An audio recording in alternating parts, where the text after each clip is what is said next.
नमस्कार मंडळी, स्वागत आहे तुमचं माझ्या यूट्यूब चॅनलवर. मंडळी, तुम्ही वजन कमी करू इच्छित आहात ना, आणि त्यासाठी पर्याय शोधत आहात.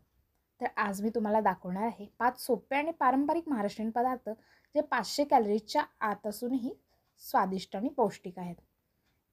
चला तर सुरू करूयात, आपल्या आरोग्यासोबत कोणतीही तडजोड न करता. मंडळी, पहिला पदार्थ आहे पोहे, कमी तेलात बनवलेले.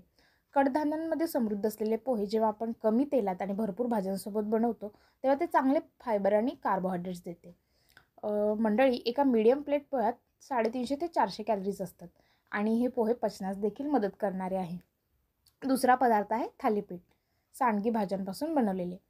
भाजलेल्या ज्वारी, नाचणी आणि बेसनाच्या पिठापासून बनवलेले थालीपीठ हे फायबर, प्रथिने आणि सूक्ष्म पोषण तत्वांनी बनलेले असते.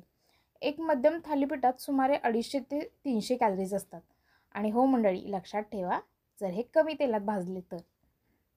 तिसरा पदार्थ आहे मूग डाळीचं सूप. साधी उकडलेली मूग डाळ, थोडी हळद, मिरी आणि आलं टाकून बनवलेले हे सूप प्रथिने आणि फायबर आणि पाचनशक्ती वाढवणारे आहे. एक वाटी मूग सूप फक्त 150 ते 180 कॅलरीज देते.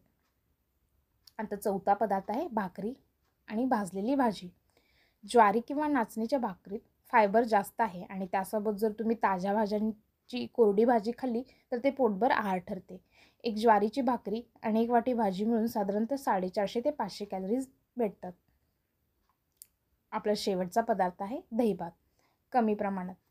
थोडासा वरणाचा भात थंड करून त्यात फॅट फ्री किंवा टोन केलेले दही मिसळा. उन्हाळ्यात पचनासाठी हे उत्कृष्ट आहे आणि साखर वाढवणारं नाही. एक छोट्या भातात फक्त 250 ते 300 कॅलरीज असतात. चला थोडक्यात बघू. कमी तेलाचे पोहे, घरगुती थालीपीठ, मूग डाळीचं सूप, ज्वारीची भाकरी आणि भाजी, ताजं दहीभात. मंडळी, वजन कमी करण्यासाठी उपाशी राहण्याची गरज नाही. आपल्या चवींनाही जपत योग्य पर्याय निवडल्यास आरोग्य आणि स्वाद दोन्ही जिंकता येतं. या 5 पैकी तुमचा कोणता पदार्थ आवडता आहे? खाली कमेंट करा. चॅनेलला सबस्क्राईब करा